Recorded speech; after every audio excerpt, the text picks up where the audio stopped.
Hello बच्चों, तो क्या हालचाल। आई होप बढ़िया होगे, मस्त होगे, स्वस्थ होगे और जहां पर भी होगे अपनी पढ़ाई को निश्चित ही बहुत अच्छे तरीके से कर रहे होगे। बोर्ड एग्जाम बिल्कुल नजदीक है, तो आपकी जो पढ़ाई होगी वो और ही बेहतरीन तरीके से आपकी चल रही। उसी के साथ कक्षा 10th के लिए एक बेहतरीन सीरीज लेके आए हैं जिसका नाम है एमसीक्यू। और जो एमसीक्यू हमारे बोर्ड में पूछे जाते हैं, आपको पता है जैसे कि 10th में हर एक सब्जेक्ट में 20 एमसीक्यू आते हैं।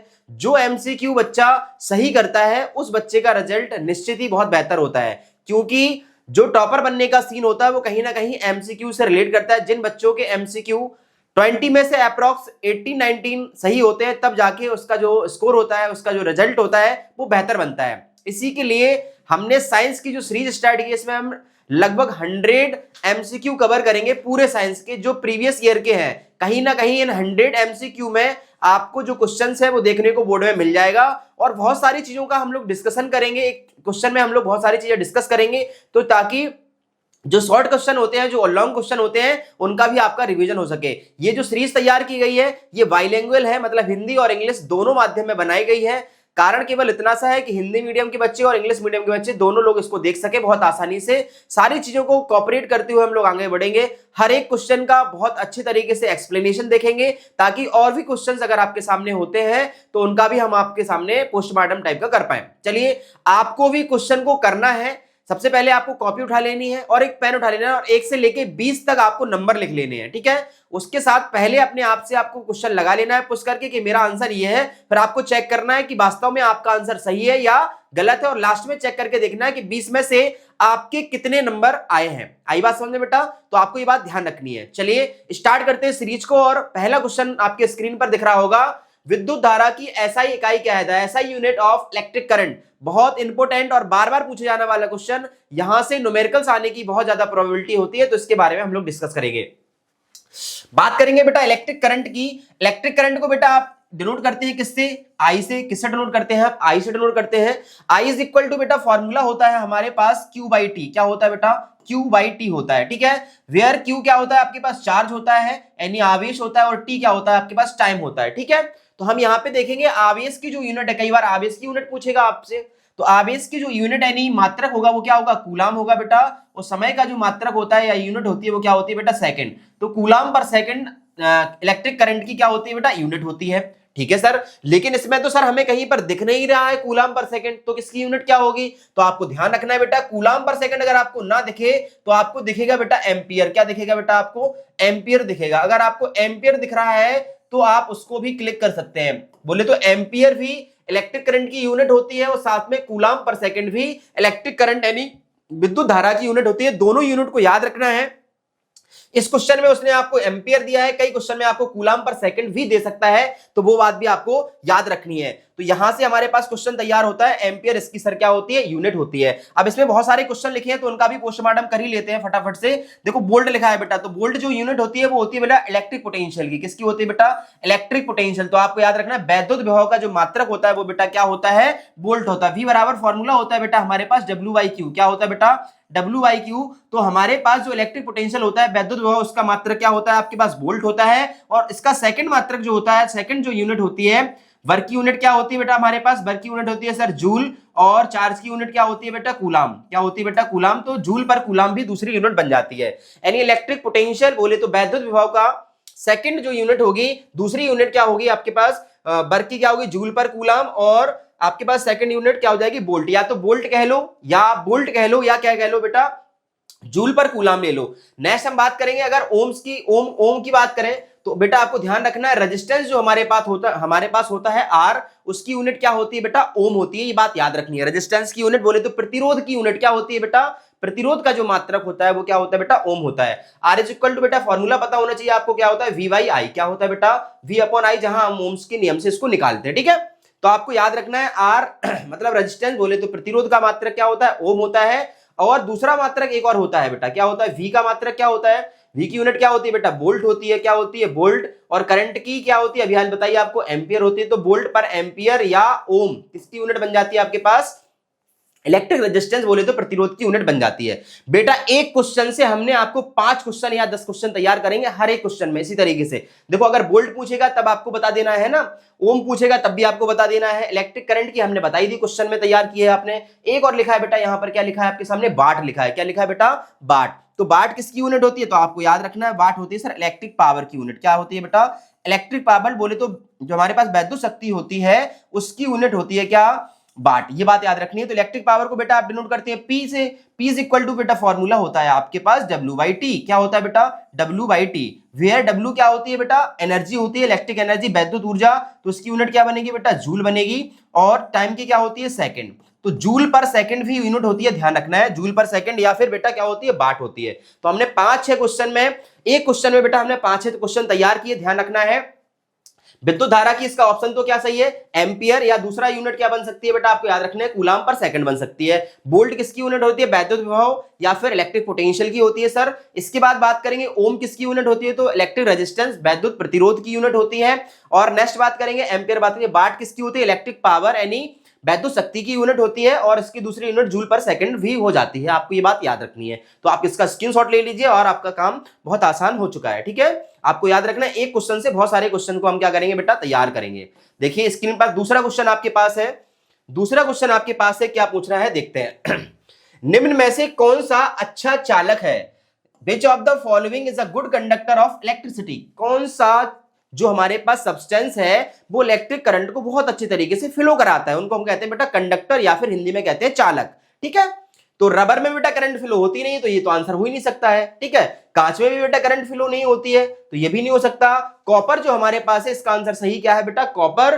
कॉपर के अंदर इलेक्ट्रिक करंट बहुत आसानी से फ्लो हो जाती है, प्लास्टिक के अंदर भी नहीं होती, तो ये भी आंसर नहीं होगा, ठीक है। तो आपको बात याद रखनी है कि हमारे पास विद्युत का जो चालक होता है या इलेक्ट्रिक के जो गुड कंडक्टर होता है बेटा, वो क्या होता है, हमारे पास कॉपर होता है। अगर कॉपर नहीं होता तो बेटा एल्यूमिनियम भी उसमें आ सकता था, आयरन भी आ सकता था। तो ये बात आपको भी याद रखनी है, ये ऑप्शन भी होते तो वो ऑप्शन भी आपके सही हो जाते, ये बात आपको ध्यान रखनी है, ठीक है। रबर क्या हो जाएगा बेटा, आपका अचालक हो जाएगा। कांच बेला आपका क्या हो जाएगा, ये भी अचालक की कैटेगरी में आ जाता है, प्लास्टिक के साथ, ठीक है। तो ये दूसरा क्वेश्चन आपका तैयार होता है। चलिए चलते हैं क्वेश्चन नंबर 3 पर। लीजिए आपके सामने क्वेश्चन नंबर 3 है, काफी महत्वपूर्ण क्वेश्चन, काफी महत्वपूर्ण क्वेश्चन और बोर्ड में पूछे जाने वाला, हर बार पूछे जाने वाला क्वेश्चन 3, वेरी इंपॉर्टेंट क्वेश्चन है, 2026 में आने की प्रबल संभावना है, तो ये बात आपको ध्यान रखनी है। चलो क्या कह रहा है, the resistance of a conductor is depend on, जो हमारे पास किसी भी कंडक्टर का जो रेजिस्टेंस होता है बेटा, वो किन किन चीजों पर डिपेंड करता है। किसी चालक का प्रतिरोध जो होता है रेजिस्टेंस, वो किन बातों पर डिपेंड करता है, ये बात आपको बतानी है, ठीक है। आपको ध्यान रखना है, कई बार शॉर्ट में पूछा जाता है, यहां पर आपके मल्टीप्लाई चॉइस क्वेश्चन में पूछा गया है, तो आपको ध्यान रखना है। चलिए देखते हैं, रेजिस्टेंस को बेटा हम लोग डिनोट करते हैं किससे बेटा, आर से। जहां जहां आर दिखेगा आपको फिजिक्स में, तो आपको याद रखना है किसकी बात हो रही है बेटा, वैद्युत प्रतिरोध यानी रेजिस्टेंस की बात हो रही है। क्लियर है सर। अब आर की जो वैल्यू होती है वो बेटा कुछ चीजों पर डिपेंड करती है, आपको ध्यान रखना है कि आर निर्भर करता है कंडक्टर की लेंथ पर, यानी लंबाई के क्या होता है बेटा, वो समानुपाती होता है, यानी डायरेक्टली प्रोपोर्शनल। और जो प्रतिरोध होता है बेटा, रेजिस्टेंस जो होता है, वो एरिया के बेटा इनवर्सली प्रोपोर्शनल होता है। कैसे होता है बेटा, इनवर्सली प्रोपोर्शनल होता है। दो बातें तो ये हो गई। देखो तो ये कह रहा है केवल लंबाई पर, तो ये नहीं हो सकता है। केवल क्षेत्रफल पर, तो लंबाई पे भी है, क्षेत्रफल भी, दोनों ऑप्शन सही है। और पदार्थ पर ध्यान रखना है बेटा, ध्यान रखना है आपको, जो पदार्थ होता है, देखो मक्खी भी पढ़ने आ रहा है ये बेटा, यहाँ पर देखो उसने भी कितना पढ़ लिया आपके सामने, तो आप भी पढ़ो भैया यहाँ पे, है ना, अच्छे से। चलो देखो, लंबाई पे डिपेंड करता है सर रेजिस्टेंस, बिल्कुल करता है। इसके बाद एरिया पे डिपेंड करता है, हाँ सर करता है। इसके बाद पदार्थ की बात करें, मतलब सब्सटेंस की बात करें अगर, हाँ तो सब्सटेंस पर भी डिपेंड करता है। अगर आपको बात करेंगे तो इनसे हमें लंबाई पे डिपेंड कर रहा है और एरिया पे डिपेंड कर रहा है, और साथ के साथ सब्सटेंस पे भी बेटा डिपेंड करता है, पदार्थ पे भी डिपेंड करता है, कौन, रेजिस्टेंस, ठीक है। अलग अलग पदार्थों की रेजिस्टेंस की वैल्यू, अलग अलग सब्सटेंसों के लिए रेजिस्टेंस यानी प्रतिरोध की वैल्यू बेटा क्या होती है, डिफरेंट होती है, बात आपको याद रखना है। तो इसका आंसर क्या हो जाएगा, ऑल ऑफ दीज, सभी इसका आंसर हो जाएगा। यहां से एक क्वेश्चन और बन सकता है बेटा, इसकी हम लोग इक्वेशन फर्स्ट ले लें, इसको इक्वेशन नंबर क्या ले लें, सेकंड। अगर हम फर्स्ट और सेकंड को मिला दें तो directly R directly proportional L Y क्या बन जाएगा बेटा, ए बन जाएगा। तो ये पता है आपको, प्रोपोर्शनलिटी का साइन जब भी बेटा रिमूव होता है, हटता है, तो यहाँ इक्वल का साइन आता है, तो यहाँ इक्वल आ जाएगा। साथ में यहाँ कांस्टेंट आता है रो, L बाई ए। जहां पर आप रो को क्या कहते हैं बेटा, जहां पर आप रो को कहते हैं रजिस्टिविटी, या हिंदी में कहा जाता है विशिष्ट प्रतिरोध। क्या कहते हैं बेटा, विशिष्ट प्रतिरोध या रजिस्टिविटी इसको कह देते हैं। क्या कह देते हैं बेटा, विशिष्ट प्रतिरोध। तो ये बात भी आपको ध्यान रखना है, ठीक है। विशिष्ट प्रतिरोध की बात भी आपको एकदम से ध्यान रख लेनी है, ठीक है। चलिए ये बात आपको ध्यान रखनी है। तो हमारे पास ये कहानी आपके पास समाप्त होती है। क्वेश्चन नंबर 4 पे चलते हैं। क्या कहानी है, ओफ बढ़िया क्वेश्चन है, बेहतरीन। ये भी कई बार पूछा जाता है, तो इसमें भी हम लोग इंपोर्टेंट का साइन लगा लेंगे। ये क्वेश्चन भी काफी हमसे पूछा जाता है बार बार, ठीक है। तो इसका भी हम लोग अच्छे से देख लेंगे क्या कहानी है इस क्वेश्चन की। चलो क्वेश्चन हमसे कह रहा है the image formed by a plane mirror. Plane mirror के द्वारा इमेज कैसी तैयार की जाती है। प्लेन मिरर के द्वारा जो इमेज होती है वो कैसी तैयार की जाती है, ये आपको देखना है। प्लेन मिरर के द्वारा जो समतल दर्पण के द्वारा जो भी प्रतिबिंब बनता है वो कैसा होता है, ये बात ध्यान रखनी है आपको बेटा। हमेशा याद रखना है प्लेन मिरर हमेशा वर्चुअल इमेज बनाएगा बेटा। कैसी बनाएगा, वर्चुअल। कैसी बनाएगा बेटा, वर्चुअल। वर्चुअल मतलब आभासी इमेज बनाता है। कौन बेटा, प्लेन मिरर। समतल दर्पण हमेशा कैसी इमेज बनाएगा बेटा, आभासी। ध्यान रखना है बेटा, आभासी इमेज हमेशा बेटा सीधी बनती है। कैसी बनती है बेटा, सीधी बनती है, जिसको इंग्लिश में कहा जाता है बेटा इरेक्ट। क्या कहा जाता है, सीधी बनती है। जो इमेज होती है वो कैसी बनती है, सीधी बनती है। और कैसी होती है, आभासी इमेज हमेशा कैसी होगी बेटा, सीधी होगी। और ध्यान रखना है वास्तविक इमेज हमेशा कैसी होगी बेटा, उल्टी होगी। कैसी होगी, उल्टी होगी। इनलार्ज नहीं बनाता, ये बात भी याद रखना है आपको। प्लेन मिरर यानी समतल दर्पण हमेशा समान आकार का इमेज बनाएगा, इक्वल साइज की इमेज बनाएगा। समान आकार का क्या बनाता है बेटा, प्रतिबिंब बनाता है। एक बात और याद रखना है, प्लेन मिरर से बनने वाला प्रतिबिंब हमेशा उतनी ही डिस्टेंस पर बनेगा जितनी डिस्टेंस पर ऑब्जेक्ट रखा होगा। सपोजेट प्लेन मिरर ये है, इसके सामने ऑब्जेक्ट रखा है 10 सेंटीमीटर की दूरी पर, तो उसके अंदर जो इमेज बनेगी वो 10 सेंटीमीटर की दूरी पर ही बनेगी। तो ये बात भी आपको याद रखनी है। तो प्लेन मिरर से संबंधित 3 बातें आपको याद रखनी है। पहली बात, समतल दर्पण तो जो भी प्रतिबिंब बनाता है, जो भी इमेज बनाता है वो कैसी होती है बेटा, आभासी। आभासी इमेज हमेशा कैसी बनती है बेटा, सीधी इरेक्ट बनती है। इसके साथ साथ बेटा हमेशा कैसी होती है, वो इक्वल साइज की होती है, समान आकार की होती है। ये बात आपको याद रखनी है। क्वेश्चन नंबर 4 के बाद क्वेश्चन नंबर चलते हैं बेटा 5th पर। क्वेश्चन नंबर 5th पर चलते हैं। ये लीजिए आपके सामने एक और बेहतरीन क्वेश्चन, जहां से क्वेश्चन से जो हमारे पास बोर्ड में पूछे जाने की प्रबल संभावना है। चलिए बात करेंगे बेटा फोकल लेंथ की। किसकी बात करेंगे बेटा, फोकल लेंथ की। Focal length of a concave mirror. किसकी, कॉनकेव मिरर की जो फोकल लेंथ होती है वो क्या होती है। कॉनकेव को हम लोग कहते हैं बेटा हिंदी में अवतल दर्पण। क्या कहते हैं बेटा आप, अवतल दर्पण की फोकस दूरी जो होती है वो क्या होती है, प्लस होती है, माइनस होती है, शून्य होती है, अनंत होती है, ये आपको देखना है। चलिए पहले तो हम देखते हैं अवतल दर्पण कैसा होता है। तो आपको याद रखना है कोई भी अवतल दर्पण जो होता है उसके बाहर क्या होती है बेटा, पॉलिश होती है। कहां पॉलिश होगी बेटा, बाहर पॉलिश होती है। कई बार ये पूछा जाता है अवतल दर्पण में किस साइड पॉलिश होगी, अंदर होगी या फिर बाहर होगी, तो बाहर पॉलिश होती है, ठीक है।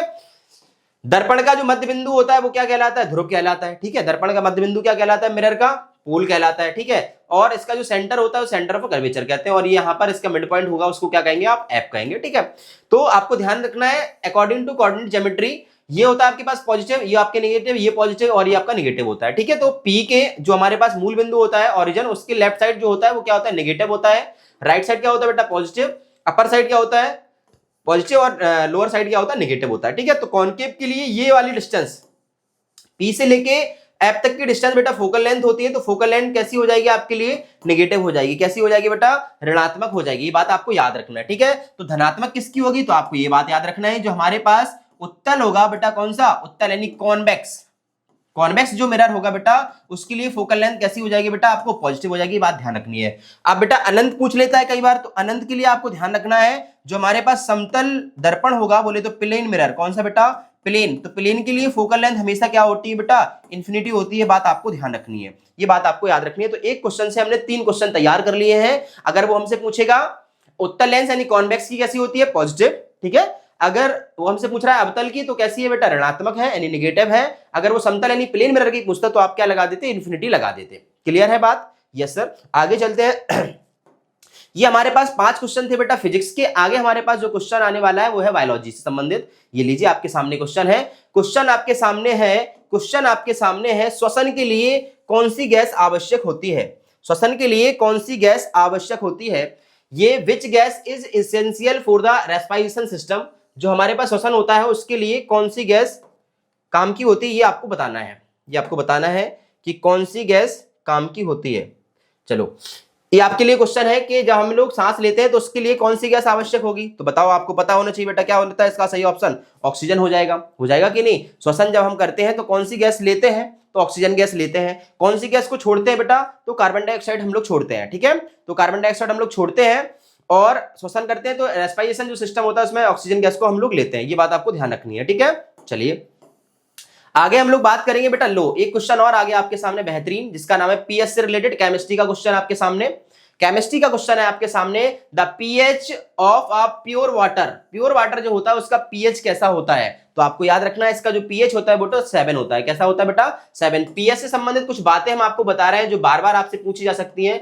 अगर पीएच वैल्यू बेटा, अगर पीएच वैल्यू कैसी होती है सर, अगर पीएच वैल्यू होती है बेटा लेस देन 7, कैसी होती है बेटा लेस देन 7।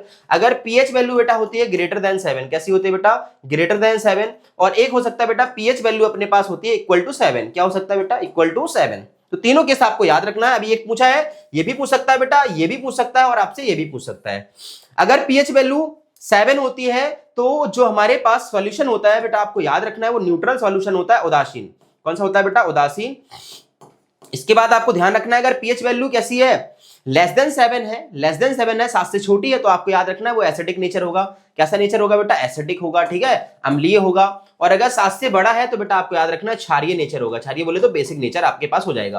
तो पीएच वैल्यू से बहुत सारे क्वेश्चन बन सकते हैं। अगर पीएच वैल्यू 7 से कम है तो अम्लीय हो जाएगा, एसिडिक नेचर का हो जाएगा सॉल्यूशन। और हमारे पास 7 से ज्यादा है तो क्षारीय हो जाएगा, बेसिक नेचर हो जाएगा। इसके साथ पीएच वैल्यू अगर 0 है तो न्यूट्रल यानी उदासीन सॉल्यूशन हो जाएगा। ये बात आपको याद रखनी है।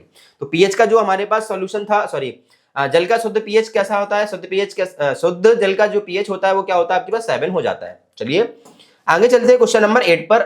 ये लीजिए क्वेश्चन नंबर 8, ये भी बायोलॉजी संबंधित हार्मोन से रिलेटेड क्वेश्चन है। हार्मोन से रिलेटेड है हमारे पास क्वेश्चन है।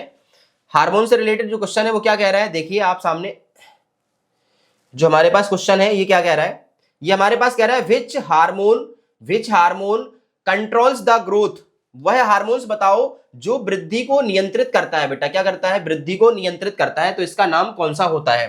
तो आपको याद रखना है वृद्धि हार्मोन, ग्रोथ हार्मोन जो होता है वो वृद्धि को क्या करता है बेटा नियंत्रित करता है। ये बात आपको याद रखनी है। बायोलॉजी क्वेश्चन कई बार पूछा जाने वाला क्वेश्चन है, which hormone control the growth, जो हमारे पास ग्रोथ को कंट्रोल करता है वो ग्रोथ हार्मोन्स होते हैं। यह बात आपको ध्यान रखनी है। चलिए आगे जो क्वेश्चन होता है, क्वेश्चन नंबर हम 9 पे चलते हैं। ये लीजिए आपके सामने क्वेश्चन नंबर 9, बहुत अच्छा क्वेश्चन है जो हम पीछे डिस्कस भी कर चुके हैं।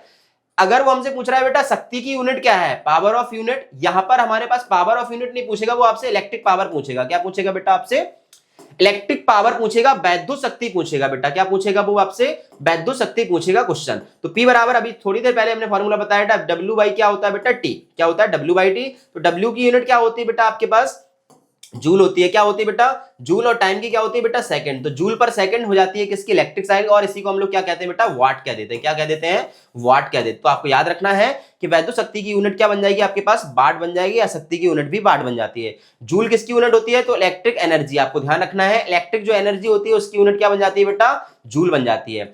इलेक्ट्रिक एनर्जी जो होती है उसकी यूनिट क्या बन जाती है आपके पास जूल बन जाती है। न्यूटन फोर्स की यूनिट होती है, और जो वोल्ट हमने बताया था आपको, जो वैद्युत विभव होता है इलेक्ट्रिक पोटेंशियल, उसकी यूनिट क्या हो जाती है वोल्ट हो जाती है। ये क्वेश्चन आपको याद रखना है। चलिए क्वेश्चन नंबर 9 हो गया, 10 पर चलते हैं। ये लीजिए आपके पास क्वेश्चन है, ठोस से गैस में जाने की प्रक्रिया क्या कहलाती है। ठोस से गैस में बदलने की क्रिया क्या कहलाती है। क्वेश्चन आपके लिए होमवर्क हो गया। क्या हो गया बेटा होमवर्क। कमेंट करके बताना है आपको, कमेंट करके बताना है कि 10 क्वेश्चन जो है process of the conservation of solid into gas, solid से गैस में कक्षा 9th में आपने पढ़ा था इसलिए होमवर्क दे रहे हैं इसको, ठीक है। तो आपको बताना है कि इसमें कौन सा आंसर सही होगा। इसको हम लोग कल डिस्कस करेंगे कि आपको कौन सा होमवर्क दिया गया है। तो आपको कमेंट करके बताना है कि 10 क्वेश्चन जो है आंसर ऐसे लिख देना, आंसर 10 और ABC इस तरीके से आपको कमेंट करके बताना है कि इसका आंसर क्या होगा। चलिए ये आपके लिए होमवर्क क्वेश्चन हो गया। आगे चलते हैं। Which mirror is used to the vehicle headlights, बहुत अच्छा क्वेश्चन है बेटा। व्हीकल्स की जो हेडलाइट्स होती हैं, व्हीकल की जो हेडलाइट्स होती हैं, which mirror is used vehicle headlights, वाहनों की हेडलाइट में कौन सा दर्पण प्रयोग होता है। बहुत सारे बच्चे इस क्वेश्चन को गलत करते हैं। क्या करते हैं गलत, जैसे उन्होंने देखा बेटा वाहन, क्या देखा उन्होंने वाहन व्हीकल देखा, व्हीकल देख के तुरंत उन्हें याद आता है बेटा कौन सा लेंस, कौन सा मिरर, कॉन्वेक्स मिरर। क्या आता है बेटा कॉन्वेक्स मिरर। फटाक से लगा देते हैं कॉन्वेक्स मिरर, ऑप्शन भी रखा होता है दूसरे नंबर पर, लेकिन आपको याद रखना है यहाँ पर जो मिरर यूज होने वाला है वो कौन सा होने वाला है, कॉनकेव अवतल।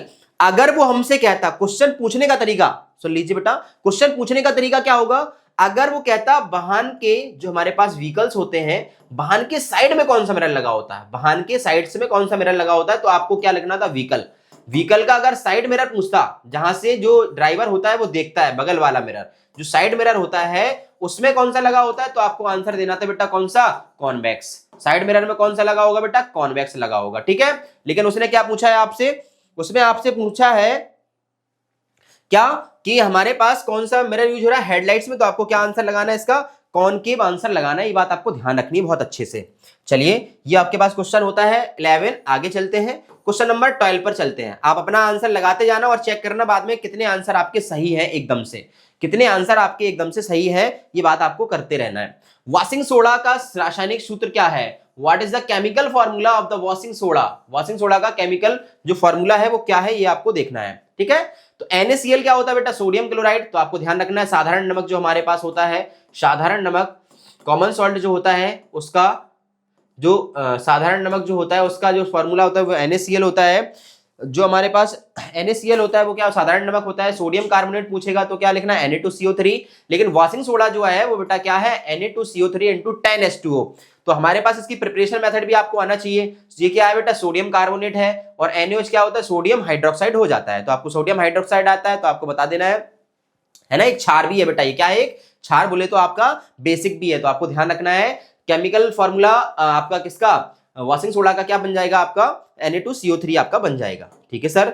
इसके बाद बात करेंगे मस्तिष्क का कौन सा भाग संतुलित नियंत्रित करता है, कौन सा भाग संतुलित नियंत्रित करता है, which part of the brain control to the balance, control कौन सा पार्ट करता है, तो आपको याद रखना सेरिबेलम। कौन सा बेटा, सेरिबेलम जो होता है वो मस्तिष्क का कौन सा भाग होता है, संतुलन को नियंत्रित करता है, तो आपको याद रखना है क्या होता है, सेरिबेलम होता है। ये बात आपको याद रखनी है।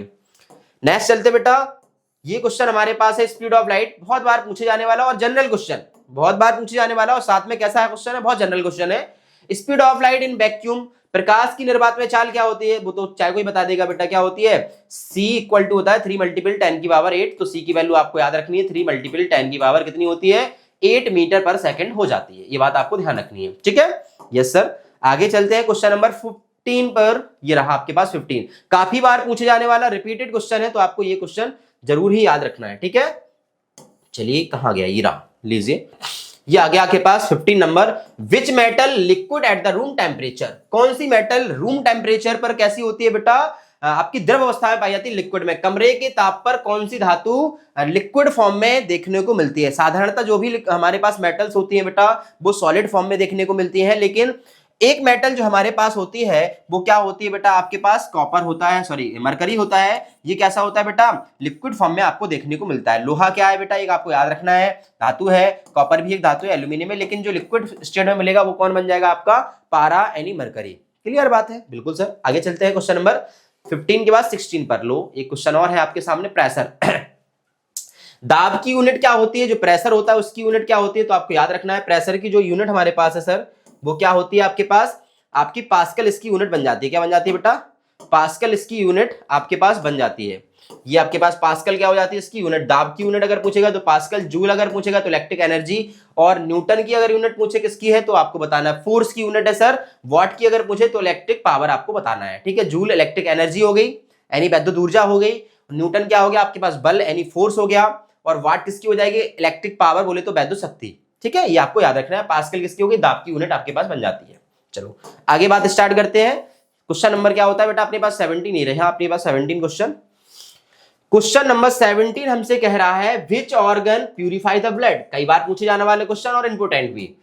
रक्त को शुद्ध करने का काम कौन करता है, हार्ट करता है, फेफड़ा करता है, या गुर्दा करता है, या लीवर करता है। तो आपको याद रखना है बेटा किडनी इसका करेक्ट आंसर बन जाता है। गुर्दा जो होता है वो क्या करता है बेटा, हमारे ब्लड को एकदम से प्यूरिफाई करता है, ये आपको ध्यान रखना है, ठीक है। चलिए आगे बात करेंगे, कौन सी अभिक्रिया ऊष्मा अवशोषित करती है, which reaction absorb the heat. कौन सी रिएक्शन क्या करती है, एब्जॉर्ब करती है हीट को। तो आपको हिंदी वालों को याद रखना है ऊष्मा शोषी, ऊष्मा छेपी और न्यूट्रल डिस्प्लेसमेंट। तो ये इस क्वेश्चन में भी बहुत सारे क्वेश्चन आते हैं, तो आपको याद रखना है डिस्प्लेसमेंट बेटा होता है द्विविस्थापन। कौन सी अभिक्रिया होती है, द्विविस्थापन, तो क्या ये द्विविस्थापन अभिक्रिया होती है? द्विविस्थापन अभिक्रिया में क्या ऊष्मा अवशोषित होती है, एब्जॉर्ब होती है। न्यूट्रल रिएक्शन को हम लोग क्या देते हैं? उदासीनीकरण बेटा क्या कहते हैं? उदासीनीकरण कहते हैं। उदासीनीकरण कह देते हैं, उदासीनीकरण कह देते हैं। और एंडोथर्मिक जो हमारे पास होता है ऊष्मा शोषी, क्या होती है बेटा? ऊष्मा शोषी, ऊष्मा शोषी हो जाती है, ठीक है। और एक्सोथर्मिक जो होता है ऊष्मा छेपी होती है बेटा, क्या होती है? ऊष्मा छेपी, ठीक है, ऊष्मा छेपी, ये आपको ध्यान रखना है। तो बताओ कौन ऊष्मा अवशोषित करेगा? तो एंडोथर्मिक इसका करेक्ट आंसर होगा, ऊष्मा शोषी इज द करेक्ट आंसर। जो ऊष्मा बेटा देगा वो क्या बन जाएगा? ऊष्मा छेपी बन जाएगा। जब भी उदासीन न्यूट्रल की बात करेंगे तो बेटा एसिड को आपको रिएक्ट कराना है किसके साथ? प्लस बेस के साथ बेटा, बेस के साथ रिएक्ट कराएंगे तो हमेशा क्या बनेगा बेटा? सॉल्ट बनेगा। और साथ में क्या बनने वाला है? वाटर। साथ में क्या बनने वाला है? वाटर। तो इसको हम लोग क्या कहते हैं? न्यूट्रल रिएक्शन कहते हैं। डिस्प्लेसमेंट की बात करेंगे तो a powerful element displaces the less reactive elements their solution. तो जब हमारे पास एक पावरफुल एलिमेंट क्या करता है? दूसरे लेस वाले एलिमेंट को क्या करता है? उसकी जगह से हटा देता है। तो वहां पर द्विविस्थापन नहीं कहते हैं इसको, केवल हम लोग क्या कहेंगे? केवल इसको हम लोग क्या कहेंगे? केवल हम इसको विस्थापन अभिक्रिया कह देंगे। क्या कह देंगे बेटा? विस्थापन अभिक्रिया कह देंगे। तो आपको याद रखनी है बात। चलो आगे चलते हैं और आगे स्टार्ट करेंगे। क्या कहानी हमारे पास है? नेक्स्ट क्वेश्चन, क्वेश्चन नंबर 19 ये रहा आपके पास। The main source of the energy of earth, हमारे जो अर्थ है उस पर ऊर्जा का सबसे बड़ा स्रोत क्या है? The main source of the energy on the earth, earth पर सबसे बड़ा ऊर्जा का स्रोत क्या है? तो आपको याद रखना है क्या है इसका आंसर? सही, सूरज। जो सन होता है वो हमारे पास बहुत अच्छा एनर्जी का सोर्स माना जाता है, ठीक है। तो ये बात आपको याद रखनी है। क्वेश्चन नंबर लास्ट जो हमारे पास है उसको हमें देखना है क्या है। लो यहां पर हमारे पास ये हो गया question number last. Which gas turn lime to water, जो हमारे पास वाटर को क्या करता है? लाइम के दूधिया बनाता है। इसका सही आंसर क्या होगा? इसका आप लोग भी कमेंट करके बताइए सही आंसर क्या हो जाएगा इसका। सही आंसर इसका क्या होगा ये बात आपको, अच्छा ये आपके पास सॉरी आंसर शीट है तो आप लास्ट में चेक भी कर सकते हैं कि इसकी आंसर शीट में क्या आंसर आपके पास सही है और कितने आंसर आपके सही हुए हैं, ठीक है। तो ये क्वेश्चन और कर लेते हैं। Which gas turn lime water to milky, जो हमारे पास लाइम वाटर होता है उसको मिल्की करने के, ये हमने प्रीवियस आपको अगर स्लाइड पढ़ेंगे आप एसिड बेस्ड सॉल्ट के तो उसमें हम क्वेश्चन करवा रखे हैं पीछे। तो इसका आपका आंसर क्या याद होगा? Carbon dioxide is the correct answer, ठीक है। CO2 जो गैस होता है वो लाइम को क्या करता है बेटा? दूधिया बना देता है। कैसा बना देता है? दूधिया बना देता है, आपको याद रखना है। तो आप कमेंट करके बताइए कि हमारे कितने क्वेश्चन सही हुए हैं। आपको कमेंट करके बताना है कि आपके कितने क्वेश्चन सही हुए हैं 20 में से, ठीक है। और ये आपके सामने आंसर शीट है तो आप आंसर शीट मैच करते जाएंगे। पहला का जो ऑप्शन था बेटा एम्पियर, ये बात याद रखना है। सी ऑप्शन था कॉपर, ठीक है। और डी का all of these, virtual, negative, oxygen, 7 growth hormones, इसका सी था। वॉट था और इसका सब्लिमेशन था। कॉनकेव मिरर था। Na2CO3 था, है ना। और सेरिबेलम था इसका आंसर 3 × 10⁸ मरकरी सी था। पास्कल और किडनी, एंडोथर्मिक, सन और कार्बन डाइऑक्साइड। इस तरीके से आपकी स्लाइड कंप्लीट होती है। तो आपको ये कमेंट करके बताना है कि किनके कितने क्वेश्चन सही हुए हैं। इस तरीके की स्लाइड हमारे पास तैयार है और हम लोग 100 क्वेश्चन करेंगे। 100 क्वेश्चन अगर आपने कर लिए हमारे स्लाइड से, जो हमारे पास ये सीरीज स्टार्ट किया, अगर इन 100 क्वेश्चन को आपने सही कर लिया तो मैं आपको गारंटी कहता हूं कि 100 क्वेश्चन आपको करने के बाद 100 क्वेश्चन से हम लोग लगभग 500 क्वेश्चन कवर करेंगे। आपने देखा आज की सीरीज में हमने किया कि एक क्वेश्चन से हमने कम से कम 4 से 5 क्वेश्चन तैयार किए। तो जो MCQ का तरीका होगा वो यही होगा, एक क्वेश्चन से एटलीस्ट हम 4 से 5 क्वेश्चन तैयार करेंगे। तो इस तरीके से अगर 100 क्वेश्चन हमने किए तो 100 का अगर 4 में भी मल्टीप्लाई करेंगे तो 400 के समथिंग हमारे पास क्वेश्चन हो जाएंगे। अगर 400 क्वेश्चन हो जाएंगे तो MCQ हमारे सारे तैयार हो जाएंगे। सारे MCQ आपको देखने को मिल जाएंगे पेपर में।